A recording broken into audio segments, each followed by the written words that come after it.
똑같으니까 하나만 풀어볼까요? 똑같아서 723의 1번 풀어보세요. 723의 1번.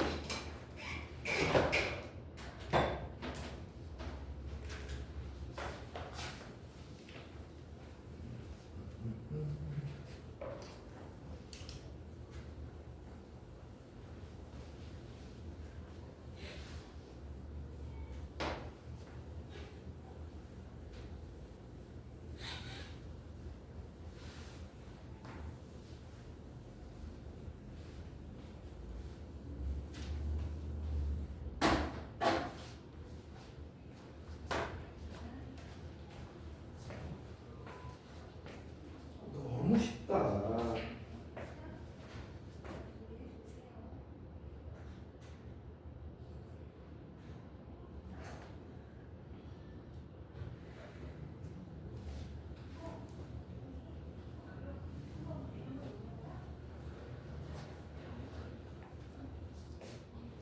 이미 추출했다 이런 말이 나오면 표본을 추출했다는 뜻이야.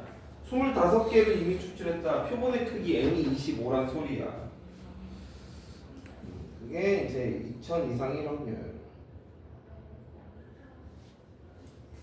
됐죠? 그냥 너무 쉬워. 그리고 고민도 없이 그냥 문제가 풀리는 거야. 그래서 여기는 이렇게 되게 간단해요. 간단하고요. 됐지? 너무 쉬워도. 그러니까 이게 처음에 이제 개념을 하려고 하면 좀 어려운데, 개념 자체를 아까 처음에 설명한 내용들 있잖아.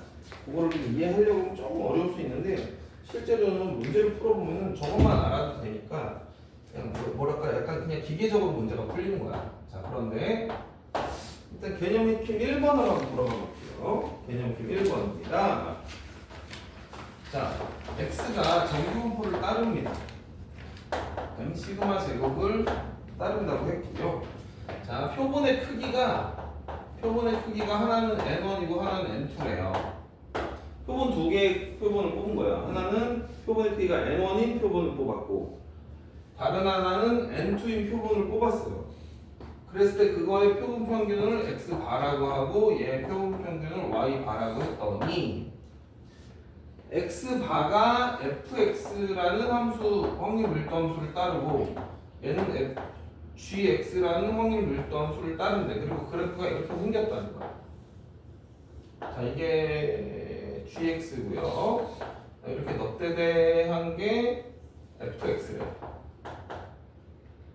가운데는 얼마라고 주어졌어? 그림에 10 이렇게 주어진 거야.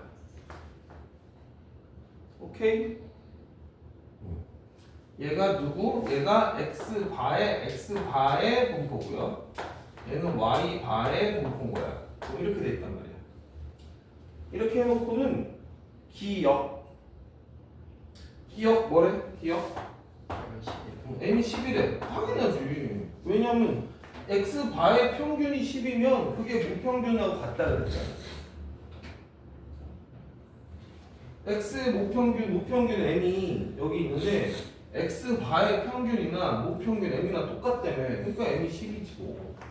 너무 쉽다. 니은 x바의 표준 편차하고요 y바의 표준 편차를 비교해달래. 누가 더 큰지.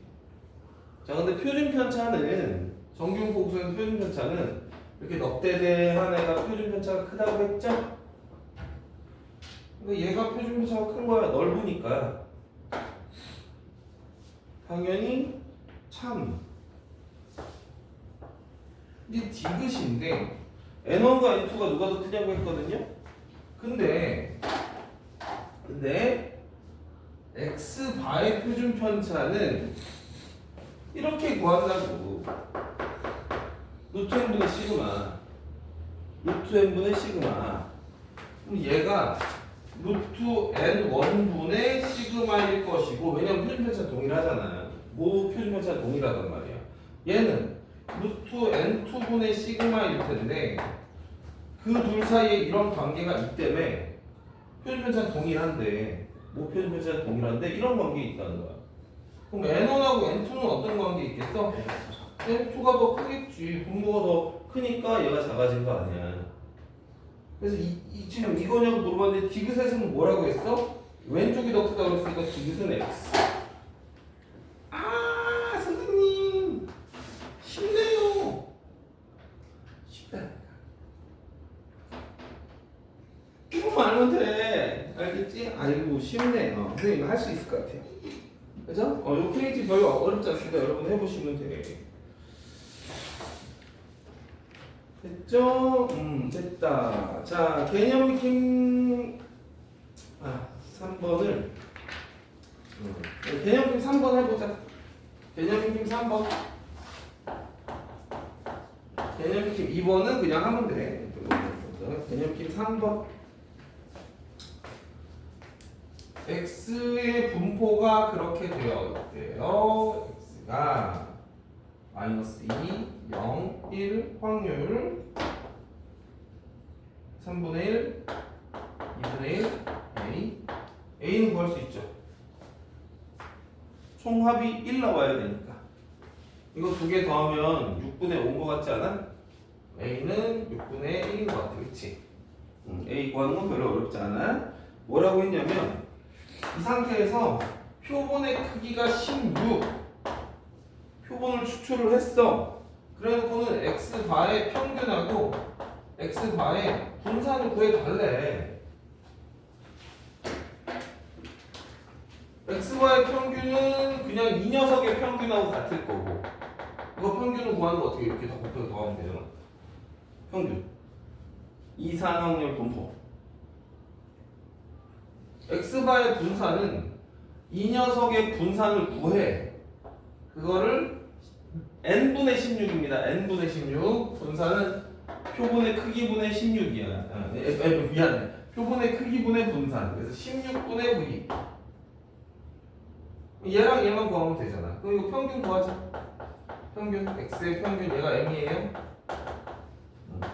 이거 다 곱해서 더하면 되니까 얼마 나와?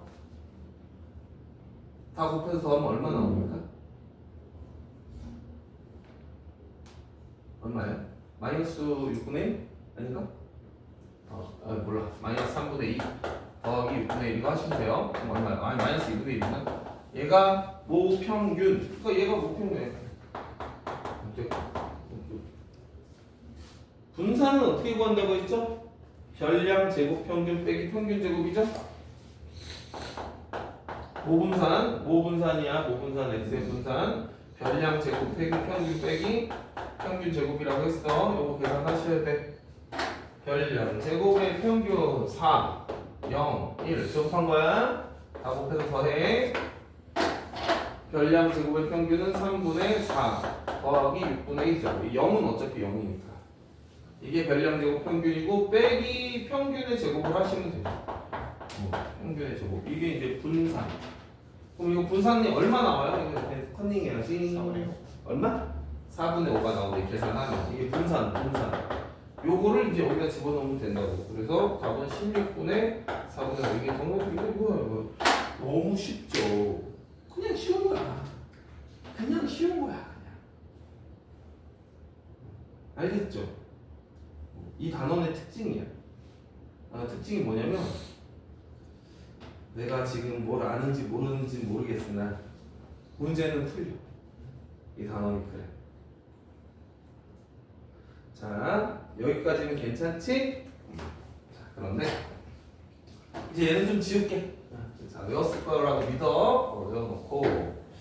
자, 그런데 말이야. 이제 문제가 좀 생겨. 뭐가 문제가 생기냐면, 자, 이런 거는 이제 다 잘 푼단 말이야. 푸는데 어디에서 걸리냐? 애들이 여기서 걸려요.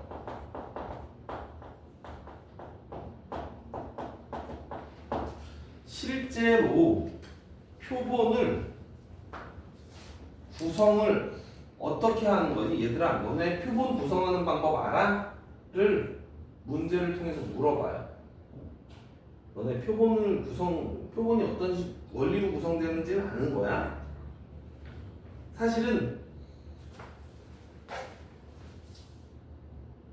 2009년이네요. 2009학년도 수능 출제되기 전까지는 그걸 애들이 잘 몰라도 이러니까 문제가 다 풀려 그냥 x바의 분포만 알면 아까 x바의 분포라고 내가 썼잖아요. 이렇게 세 가지 그것만 알면 얘네들이 다 풀려 그냥 맨날 전기분포 뭐하고 하면 다 풀려요. 그래서 괜찮았는데 아니 갑자기 711번 수능에서 이런 문제가 나와. 어떤 문제가 나왔냐? 711번을 보세요. 자, 표가 주어졌어. 10, 20, 30일에 확률이 2분의 1이고 여기가 A고 2분의 1 빼기 A래요. 자, 일단은 요 상태로는 A가 안 구해진다. 그죠? 아직은 A가 안 구해집니다. 뭐라고 했냐면 표본의 크기는 2고 크기 2짜리 표본을 구성할 건데 x바의 평균을 알려줬어. 18이래. 그래 놓고 이거를 구하라고 한 거야. 일단 이거는 감사하죠. 그렇죠? 얘는 어차피 누구죠? m이라고 했지? 그러니까 선생님 이렇게 곱하고 더하면 18이 나오겠네요. 그래서 이거는 땡큐. 그것도 좀 구할게. A부터. 그래서 이렇게 곱하면 5 곱했어. 이렇게 곱하면 20A 곱했어. 15 빼기 30A 걔가 18이 나왔다는 거야. 그럼 A는 구할 수 있을 거 아니야. 그쵸? 그래서 이제 18이니까 넘어가면 2는 10A 그래서 A는 5분의 1이네요. 자, A까지는 다 구했어. 못 구한 애가 아무도 없어. 이 문제를 풀 때 얘가 5분의 1이야. 그 다음에 2분의 1에서 5분의 1 빼면 얼마죠? 10분의 3이에요. 자, 여기까지는 다들 잘 구했어요. 근데 이거를 해야 되는데 가만 있어봐. x바의 분포는 내가 알아. x바의 평균이 뭔지, x바의 표준편차가 뭔지 이런 건 다 아는데 갑자기 이거를 구하래. x바가 21 확률? 이거를 애들이 못 알아들은 거야. 처음에 이 문제 출제됐을 때 애들이 되게 당황했어요. 뭐지? x바가 21이라면 뭐 하라는 거지?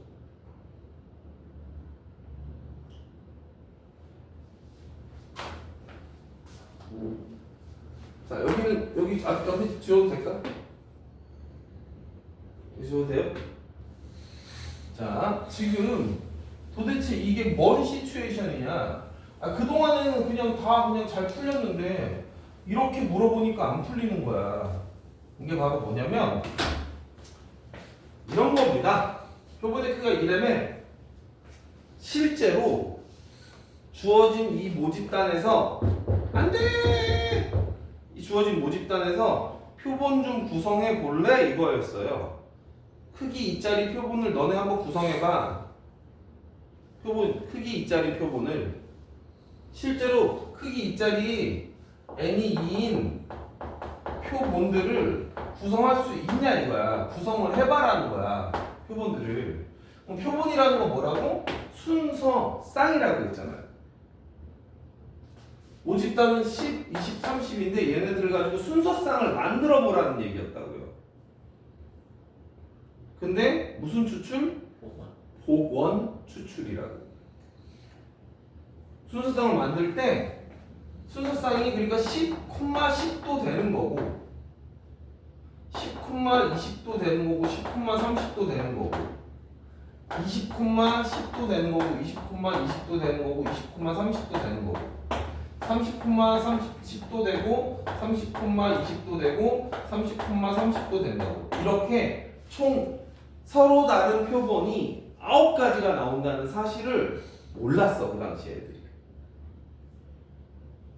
가능한 표본들이 이렇게 나오는데 표본 구성하는 방법을 잘 몰랐다. 왜 그랬을까?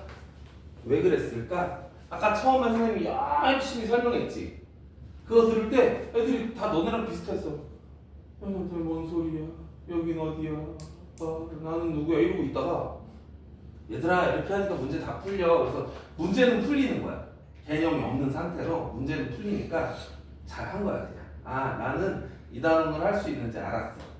그랬더니 수능 출제기간 평가원에서 경종을 빵 친 거지. 너네 맨날 그것만 하고 있지? 근데 표본이 뭔지는 알아? 표본이 이게 뭔지는 알아? 어떻게 구성하는지 알아? 보건 추측이 무슨 뜻인지는 알아?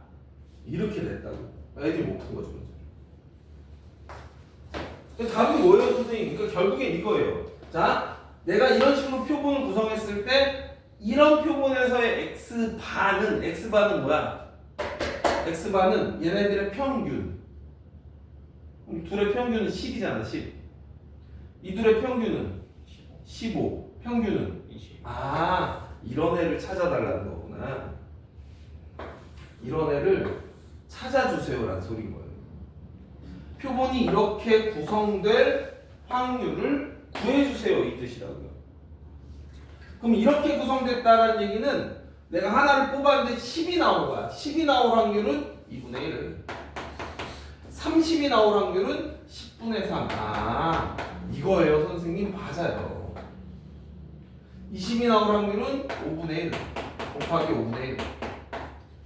30하고 10이 나올 확률은 10분의 3 곱하기 2분의 1. 이거에서 다 더하면 되는데 그 당시엔 애들이 표본을 어떻게 구성하는지도 잘 몰랐어요. 2009년.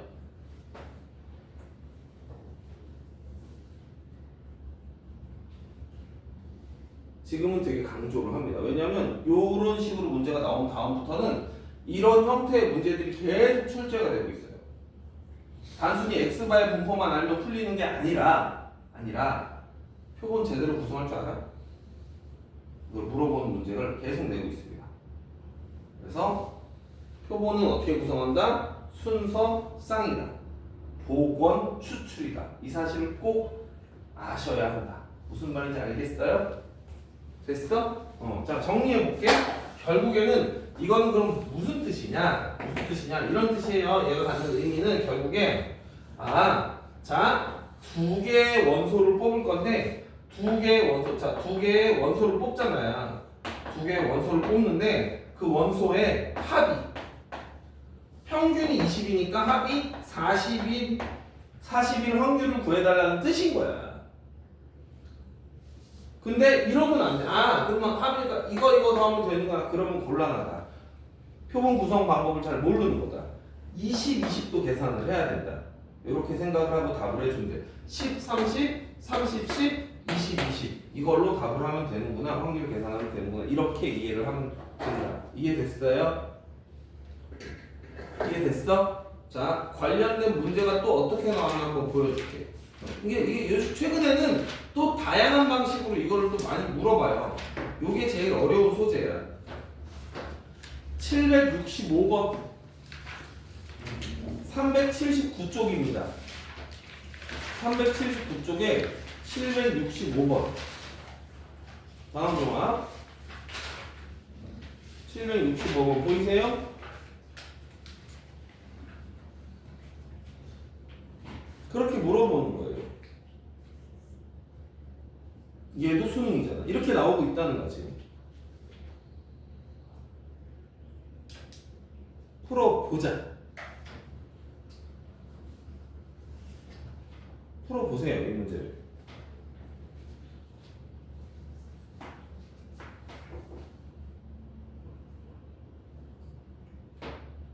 선생님, 이거는 표본 이런 말이 없는데요. 봐봐. 한 개의 공을 꺼내서 확인하고 다시 넣는다.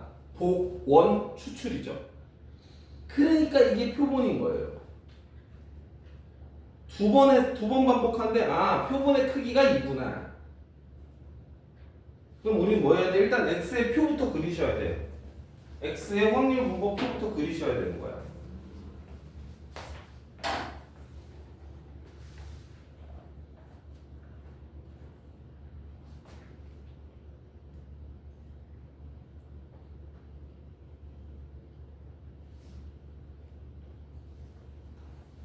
되시죠? 1, 2, 3 확률 1은 좀 몇 개냐? 총 8개인가? 8분의 1 2가 나올 확률은 8분의 2니까 4분의 1 3이 나올 확률은 2분의 1이었죠? 근데 표본의 크기가 2인 거야. 그렇죠? 표본의 크기가 2 맞죠? 그래서 p x가 2일 확률을 구해라라는 말은 무슨 뜻이라고? 합이 두 수의 합이 내가 2개를 뽑았으니까 두 수의 합이 4일 확률을 구해주세요 이런 얘기가 되는 거예요. 무슨 정했어요? 거 아닌가요? 네? 3일 때 확률을 8분의 5 아닌가요? 3일 때가 달라요? 5가 5개구나. 오케이 8분의 5 오케이. 이렇게 돼서 두 수의 합이 4일 확률을 구해달라는 거예요. 4일 확률은 1 더하기 3도 될 것이고 3 더하기 1도 될 것이고 2 더하기 2도 될 것이니 각각의 확률을 계산을 하시면 된다. 1, 3은 8분의 1 곱하기 8분의 5 얘도 8분의 5 곱하기 8분의 1 순서 바꾸는 거 곱하기 2 하시면 돼요.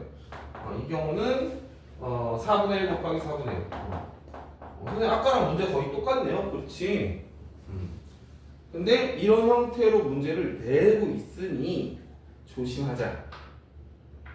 표본이 어떻게 구성되는지를 물어보는 문제다. 기억하세요. 자, 그러면 일단은 이 단원에서 핵심 되는 건 거의 다 했고요. 이제 한 가지만 남았습니다. 되게 쉬워요. 쉬운데 표본 구성하는 문제가 나오면 조금 어렵다. 됐죠? 자, 그 다음 마지막으로 이 단원의 마지막 내용이야.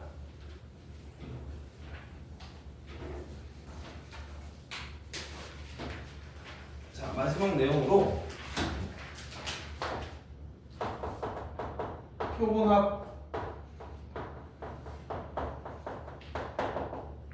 표본합은 뭐야? 자, 이것도 교과서에 이런 내용이 없어요. 표본합 이런 말이 교과서에 없습니다. 이건 선생님이 쓰는 용어야. 표본합이라는 거는 어떤 내용인지를 먼저 설명해 볼게. 이런 겁니다. 자, 얘들아, 앞으로 너네가 문제를 풀 때 그냥 그러니까 뭐랄까 사람 한 명의 무게 평균이 얼마다 이렇게 나오잖아. 그거는 모평균이라고 생각을 하시면 돼요. 한 명의 평균이 얼마인데 네 명의 평균이 얼마다 이런 식으로 나오면 한 명의 평균이라는 말은 그냥 모평균이라고 생각하시면 돼요. 모집단의 평균 분산, 표준 편차야. 한 명에 대해서 말하면 네 명에 대해서 말하는 거는 그거는 표본인 거예요. 그건 표본인 겁니다. 그런데 자, 귤이 한 개의 무게가 평균이 무게가 정규 분포를 따른대. 무게를 x라고 할게. 그러니까 정규 분포를 따른대. 10,2의 제곱이라고 하자. 무게의 평균이 10이고 표준 편차가 2래요. 자, 근데 이렇게 얘기한다. 귤을 4개를 포장을 해서 한 세트를 만든대. 귤 4개를 포장해서 한 세트를 만든대. 그리고서 어떻게 하냐면 그랬을 때 이 귤 4개의 무게가 4개의 무게가 얼마로 할까요? 46? 36? 이하이면 이거이면 불량이래. 불량이래. 그래 놓고는 이런 거야. 내가 한 세트를 골라서 얘가 불량일 확률을 구하래. 한 세트를 골라서 내가 불량일 확률을 구하래요. 불량일 확률. 이렇게 문제를 줬어요. 문제는 대략은 이해하셨죠? 4개의 무게가 36 이하면 4개, 그러니까 세트 한 세트죠. 한 세트. 4개 한 세트의 무게가 36 이하면 불량이래요. 불량으로 간주를 한대요. 자, 그러면 이걸 어떻게 풀 거냐라는 건데, 한 개의 무게의 평균이 주어졌는데 4개의 무게를 36 이하라고 했으니까 4개면은 4x가 4개니까 36 이하의 확률을 구하면 되겠다. 라고 판단할 수도 있고 판단할 수 있는데 그렇잖아. 4개의 평균이니까 4개의 합이니까 4x. 근데 이러면 안 돼. 이러면 절대 안 된다. 이렇게 푸셔야 돼.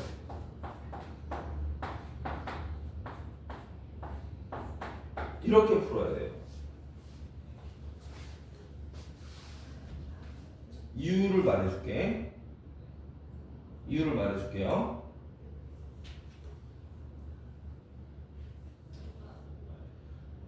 자, 이게 이렇게 풀면은 4로 약분하면 x가 9 이하인 거니까 귤 하나가 무게가 9 이하일 확률하고요.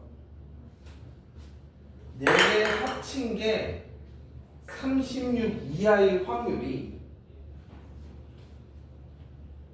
달라요. 다릅니다.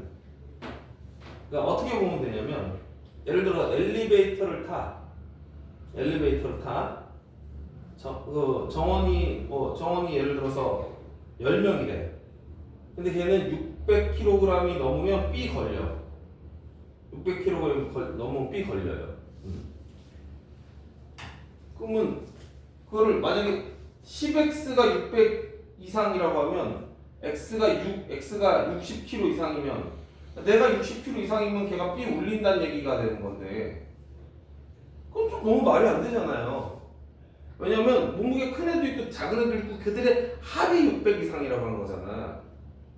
근데 이거는 이렇게 풀면 한 사람의 무게만 가지고 판단을 하겠다는 얘기거든. 이거 곤란하지. 그러니까 지금 내가 4개를 묶어서 이렇게 하나의 포장을 하잖아. 4개를 어쨌건 이미 추출한 거잖아. 이거를 표본으로 보겠다는 뜻입니다. 결국에는 4개 무게 합이라고 하면 그걸 표본으로 간주하겠다는 거야. 근데 선생님 왜 4를 곱하죠? 표본 평균이라면 x바라는 건 4개를 묶어서 더한 평균이에요. 거기다 4를 곱해야지 합이 나오지. 합이.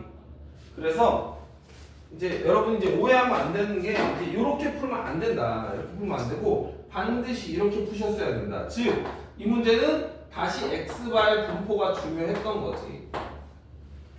x바의 분포가 중요한 거고 얘가 바로 표본의 크기라고 바라보셔야 되는 거예요. 그럼 역시 10은 그대로 오시되 얘가 바뀌어야죠. 루트 n분의 시그마니까 이렇게 바뀌어야 된다는 거야. 이렇게 바뀌어야 되고 결국에 얘 계산할 때는 이렇게 하는 건 맞아요.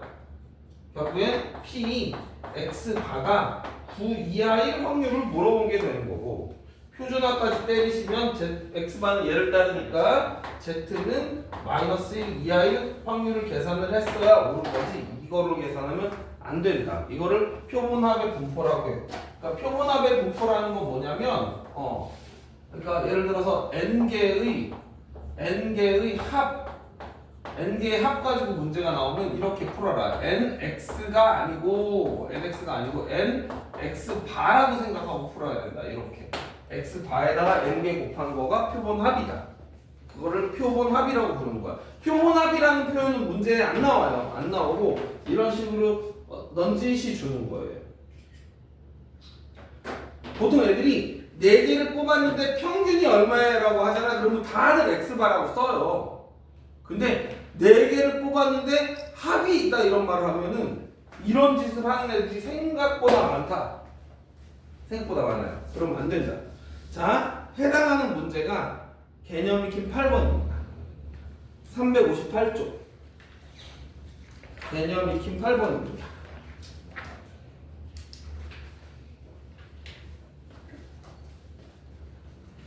자, 그 문제를 지금 풀어보도록 하자.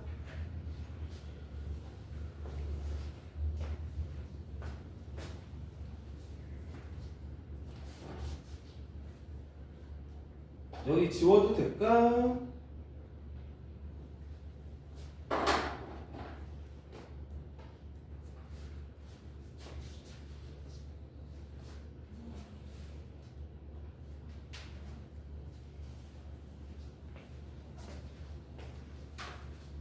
이런 거를 표본합이라고 부르는 거야. 표본합. 9개 무게의 합이잖아. 그쵸?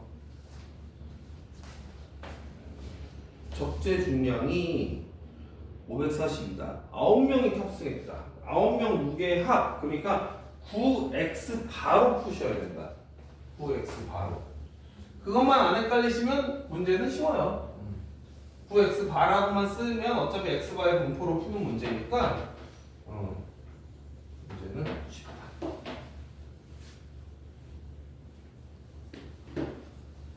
됐어요? 그럼 이 단어는 문제가 안 돼요. 그래서 그냥 전부 다 그냥 편안하게 풀 수 있습니다. 이 단어는 x바가 어차피 정규 분포니까 그냥 풀면 되겠네 이렇게 생각하면 돼요.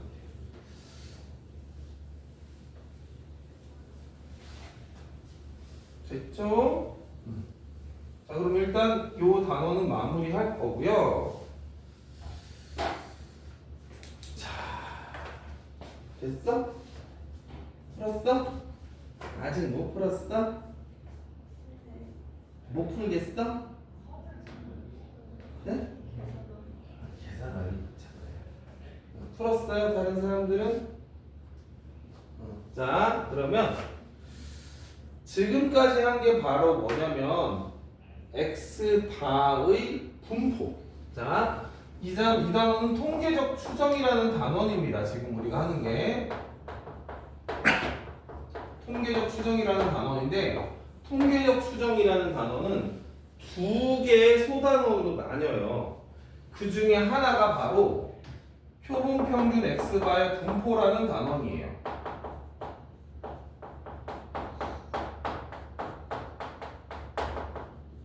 이 표본 평균 x바의 분포가 뭐라고? x바의 평균은 모평균입니다.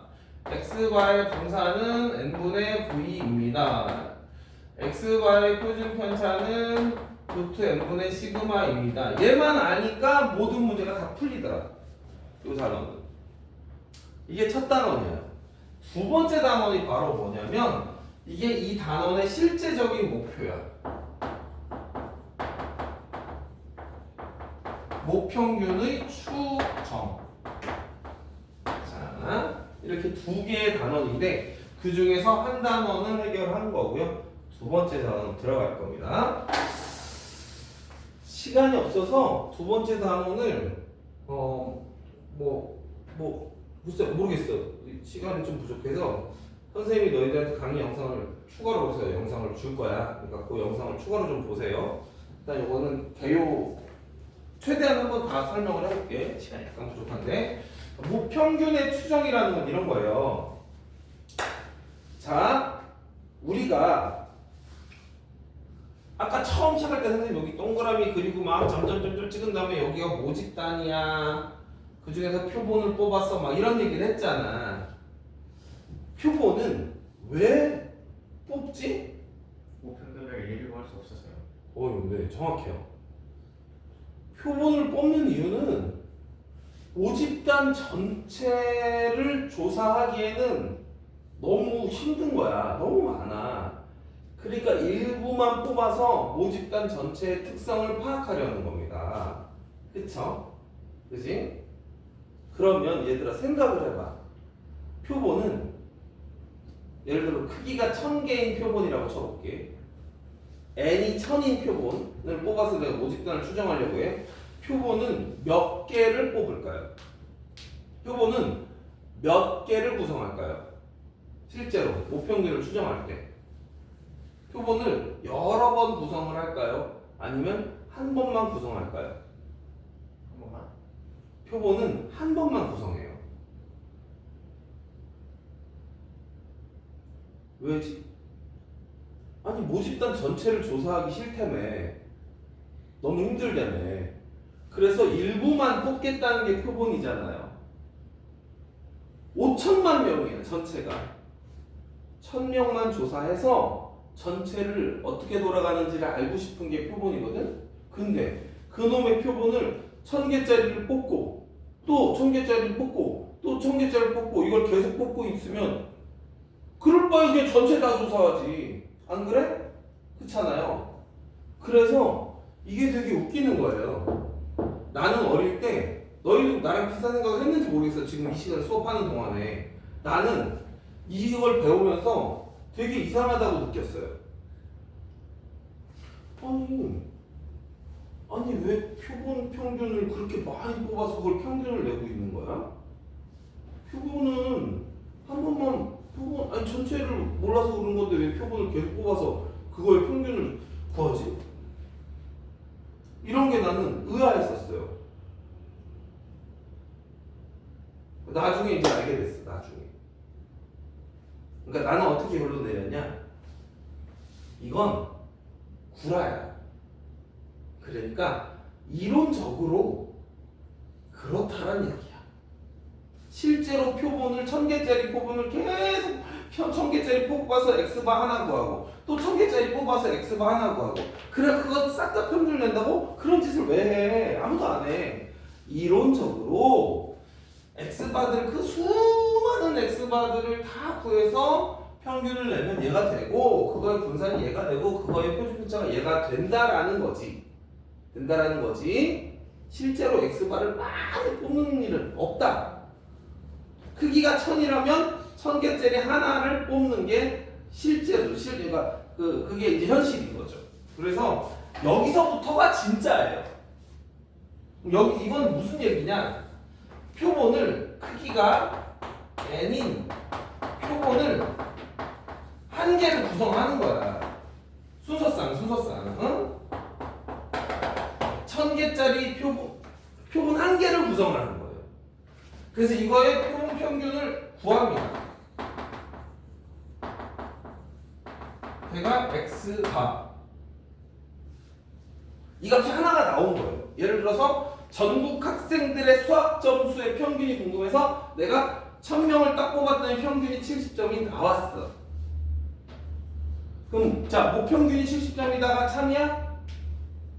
모평균, 모집단의 평균이 70점이다. 그거는 말이 안 되죠. 1000명만 뽑았는데 어떻게 그게 모집단하고 같겠어요. 그렇죠? 그래서 이제 뭐 하는 거냐면 얘를 할 때 내가 70점이 나왔으면 자, 이렇게 하는 거예요. 자,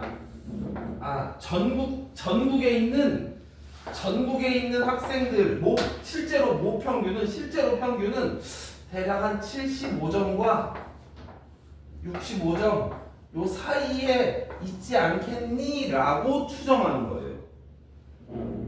이 안에 모평균이 여기 어딘가에 들어가 있을 거야 라고 추정하는 걸 모평균의 추정이라고 하는 겁니다. 범위로 추정을 하겠다는 거야. 무슨 뜻인지 알겠어요? 나는 표본 평균 하나를 구했고요. 70점이 나왔어요. 그거의 좌우로 똑같은 만큼 간격을 벌려서 이 구간 안에 모평균이 있을 거야 라고 추정을 하는 겁니다. 자, 그러면 이 간격은 어떤 식으로 결정이 되냐? 이 간격은 이렇게 결정이 됩니다. 자, 결국에는 모평균 M은 자 이렇게 모평균 X바를 뽑은 다음에 이제 모평균 M은 어디에 있다고 추정을 하냐면 X바 빼기 K 곱하기 루트 M분의 시그마 그리고 X바 더하기 K 곱하기 루트 M분의 시그마 이 구간에 M이 들어 있을 것이다 라고 추정을 하는 거라고. 그림으로 다시 그려준다면 자 여기 X바 값을 냈어. 내가 표본 평균을 하나 구해서 70점이야 예를 들어. 자 이 간격이 이거야. 선생님 K가 뭐죠? 좀 이따 얘기해 줄 거니까 조금만 기다려. 이 간격이 이거라고. 이 간격만큼 동일한 간격만큼 떨어진 여기서부터 여기까지 요 안에 어딘가에 M이 있지 않을까라고 추정하는 거예요. 추정. 그거를 모평균의 추정이라고 말합니다. 자, 그럼 실제로 M이 이 안에 들어있을 확률. 자, M이 실제로 이 구간에 들어있을 확률을 이렇게 부릅니다. 이렇게 부르는 거예요. 신뢰도 그리고 그때 이 구간을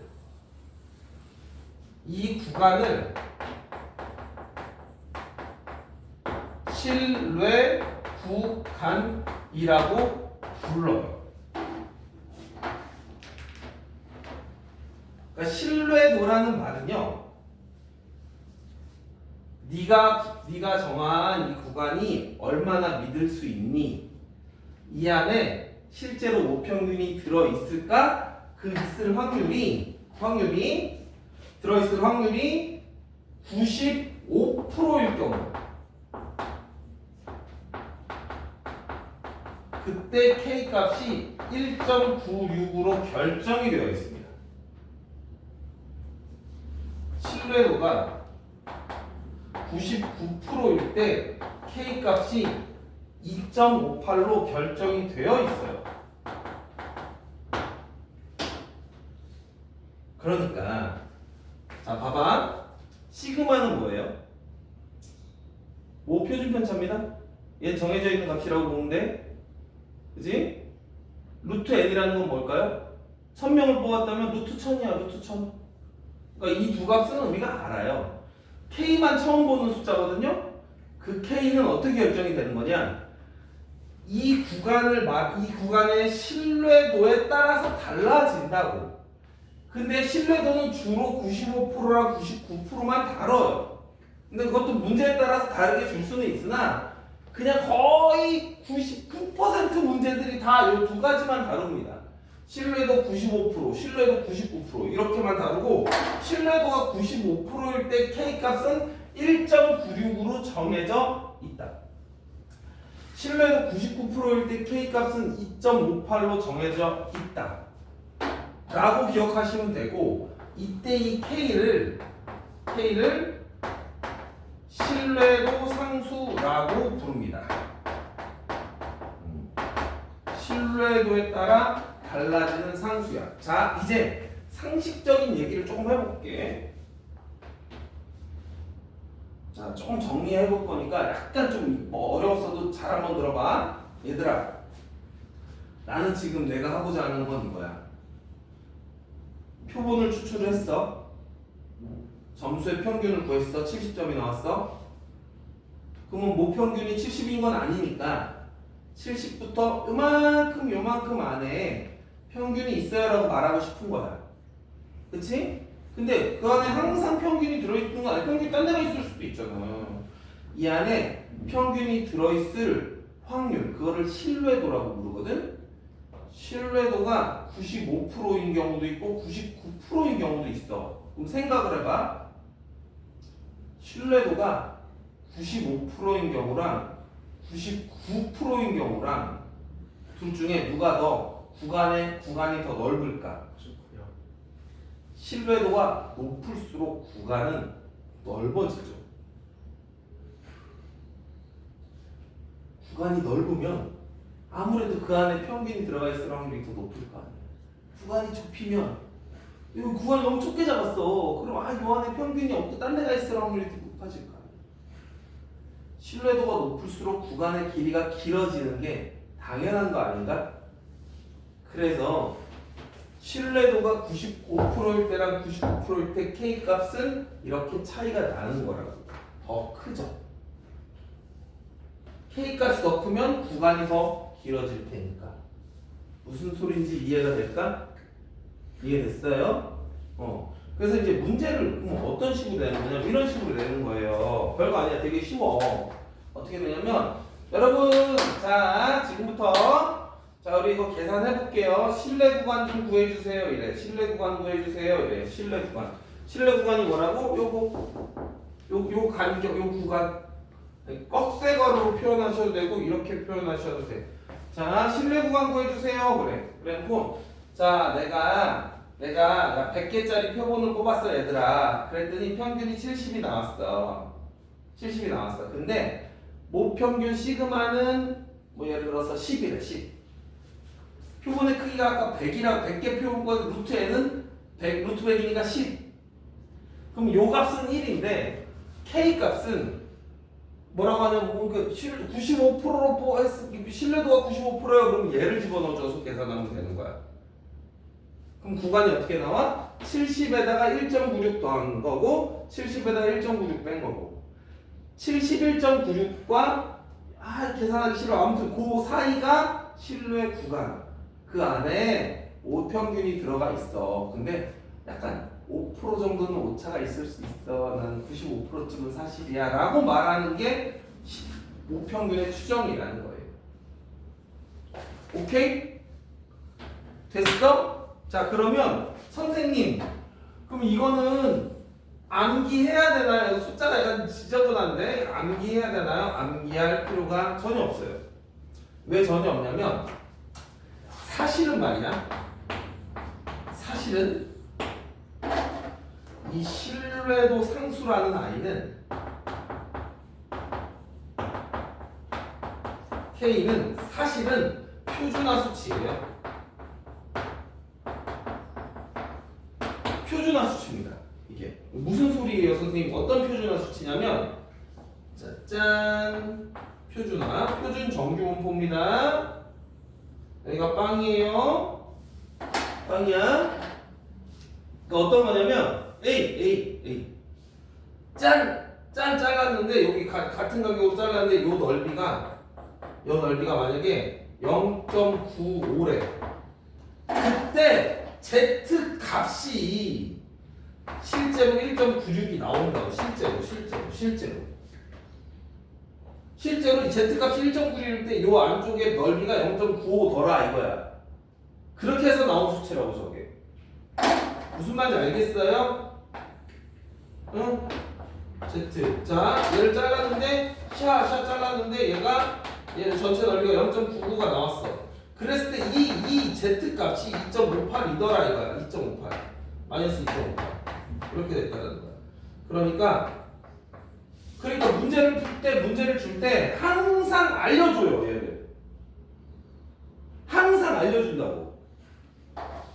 자, 어디 보시면 되냐면, 자, 369쪽을 봐주실래요? 369쪽. 369쪽 문제를 다 볼 필요는 아직 없고요. 그 맨 밑에 그 문제 개념 1번의 밑에 봐봐. Z 절대값 1.96, 0.95 보이세요? 95%의 신뢰도일 때 신뢰 상수를 알려준 거구나. 신뢰도 상수를 이렇게 인지하시면 되는 거야. 그 밑에도 다 그런 식으로 나오죠. 이해돼요? 그래서 외울 필요는 없어. 근데 외워도 되죠? 물론 되죠. 그런데 외웠다가 가끔 당할 때가 있어. 그 당하는 상황을 하나 보여줄게.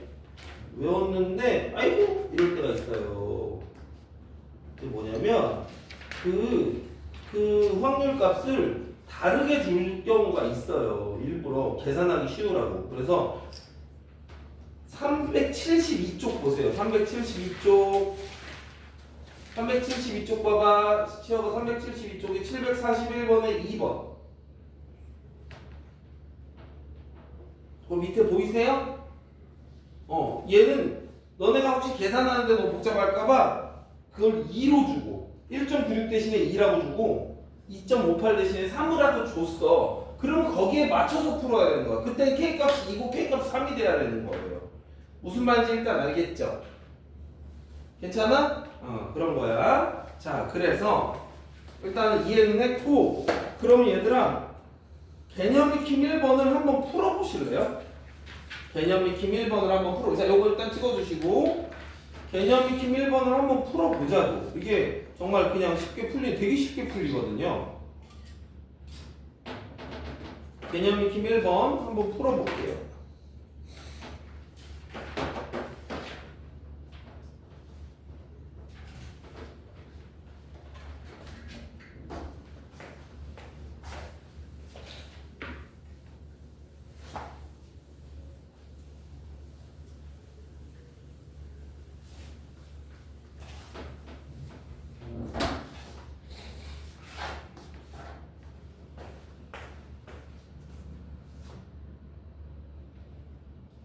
목표평균 예고고 표준 편차가 10이다. n명 크기 크기가 n명, 평균이 42분이었다. 그러니까 얘가 x바가 40이라는 거 알려준 거죠.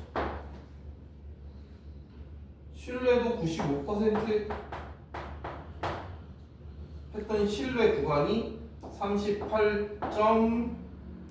얼마야? 08이에요? 45.92. 자, 얘들아 이거 볼래요? 이 구간의 정가운데, 이 구간의 정중앙에 누가 있어야 맞아? 모평균 m이 있는 게 맞아요? x바가 있는 게 맞아요? 정중앙에 x바가 있는 게 맞습니다. 신뢰 구간에 정중앙에는 항상 x바가 있어야 돼요. 정중앙에 x바가 있습니다. 항상. 그러니까 얘와 얘 정가운데 아마 42가 있을 거예요. 여기 40, x바가 42가 정가운데 있습니다. 가운데 있으니까 얘에서 얘를 빼면 그러면 얼마야? 3.92죠. 이 녀석이 누구에 해당되는 거냐면 바로 이 녀석에 해당되는 거예요. k 곱하기 루트 n분의 시그마. 시그마는 저기 10이야 10. 그리고 k는 얼마? 1.96이겠죠? 이렇게. 그러면 누가 구해져? n이 구해지는 그런 구조의 문제라고요. 생각보다는 되게 쉬워요. 자, 그래서 이렇게 정리 좀 할게요. 자, 알고 보면, 자, 의외로 간단한데 조금 더 간단하게 만들어 줄게. 알고 보면 결국에 이 단어는요, 얘가 핵심입니다. 그냥 이것만 알면 문제가 다 풀리는 거예요, 저절로. 어차피. 그래서 얘를 우리는 뭐라고 부르냐면 오차라고 불러요. 오차 k 곱하기 루트 n분의 시그마. 여러분이 저게 되게 복잡해 보이겠지만 다른 건 됐고 얘만 암기해. 오차가 이거라는 것만 암기를 하세요.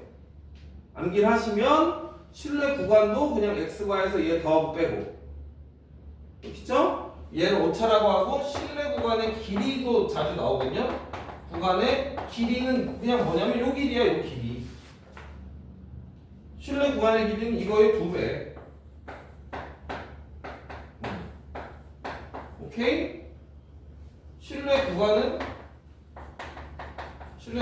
꺽쇠로 표시할게요, 여러분. 꺽쇠로 표시해도 됩니다. x바에서 얘를 빼고 오차만큼을 오차만큼을 빼고 x바에서 오차만큼을 더하는 거야. 이게 신뢰 구간. 이게 전부예요. 이게 전부입니다. 아시겠죠? 자, 그리고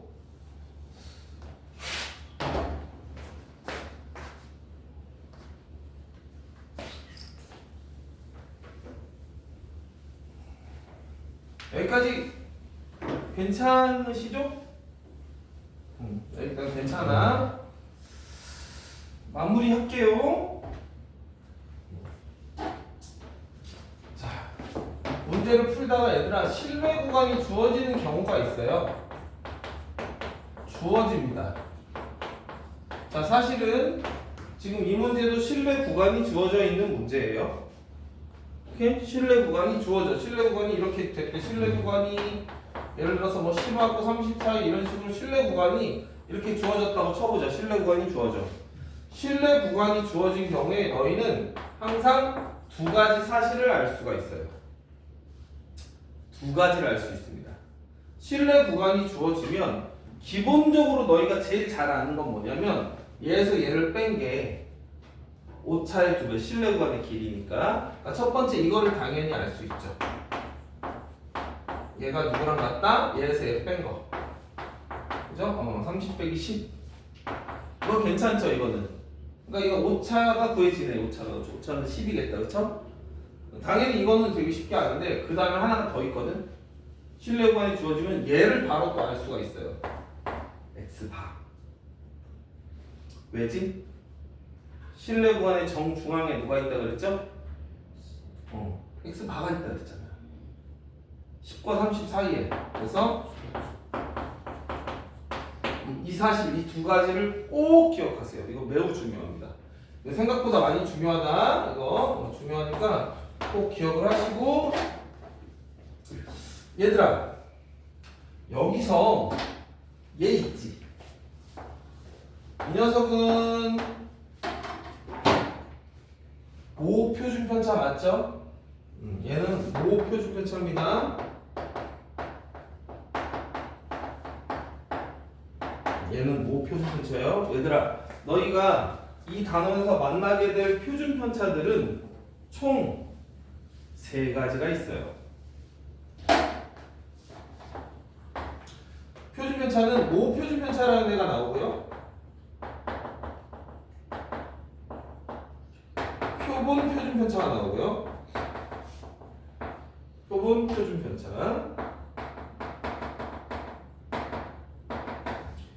표본 평균의 표준편차가 나와요. 겁나 헷갈립니다. 자, 이거를 구분을 못하시면 나중에 여러분 매우 고생하게 돼요. 이 3가지를 명확히 구분할 줄 아셔야 돼요. 모표준편차는 말 그대로 우리가 맨날 쓰는 이거야. 시그마. 오케이? 모표준편차.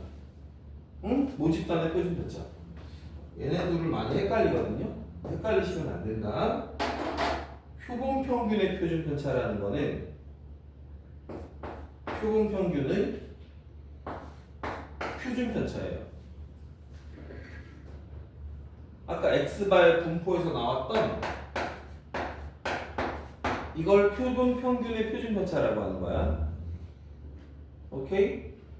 마지막으로 표본 표준편차는 뭐냐? 표본에 있는 원소들 1000개를 가지고 만든 표준편차예요. 그거를 내가 아까 뭐라고 써줬었냐면 S라고 써줬었어요. 그리고 이거 별로 관심 없어도 돼 그렇게 얘기했던 요 녀석. 이거는 표본 이렇게 표본이 있을 거 아니야. 수소쌍둥이 이렇게 있을 거 아니야. 요 원소들을 가지고 만든 표준편차예요. 얘네들 n개 원소들을 가지고 만든 표준편차인 거예요. 표본 안에서 구한 표준편차. 이 3가지를 구분을 꼭 할 줄 아셔야 되거든요. 잘 생각해봐 얘들아. 내 말 잘 들어야 돼. 모평균을 추정하는 게 목적이야. 자, 5천만 명의 수학 점수 평균을 나는 추정하고 싶어. 그지? 추정하고 싶어. 그래서 1000명의 표본을 뽑았어. 평균을 구했더니 70점이 나왔거든? 그걸 가지고 모집단의 평균을 추정하고 싶어. 그런데 내가 현재 모표준편차 알아 몰라. 다시 1000개짜리 표본을 뽑았어. 평균이 70점이 나왔어. 그죠? 표본에 대한 평균을 구했어. x바를 구했어. 모표준편차를 알아 몰라. 모표준편차를 알려면 모집단 전체 평균도 알아야 되고 별량제곱 평균 마이너스 평균제곱 해야지 분산구하고 표준편차를 구할 거 아니야. 아니 그거 모표준편차를 내가 안다면 평균도 이미 알겠지. 모평균도 세상에. 안 그래? 근데 이 지랄 하고 있다고요. 말이 안 돼. 말이 안 된다고요. 이 공식이 이상한 거야. 무슨 소린지 알아? 모표준편차를 어떻게 알고 내가 여기다 집어넣어? 그러면 내가 알 수 있는 건 누구냐? 1000명에 대한 표준편차는 알 수 있겠지. 그걸 S라고 부르는 거예요. 이거를. 근데 선생님 이거 어떻게 풀어요? 있잖아. 표본의 크기가 충분히 크잖아. 충분히 크면 어떤 100 이상이라고 생각하면 되겠죠. 또 뭐 그런 식이야. 표본의 크기가 충분히 크면 풍분히 크면 표본 표준 편차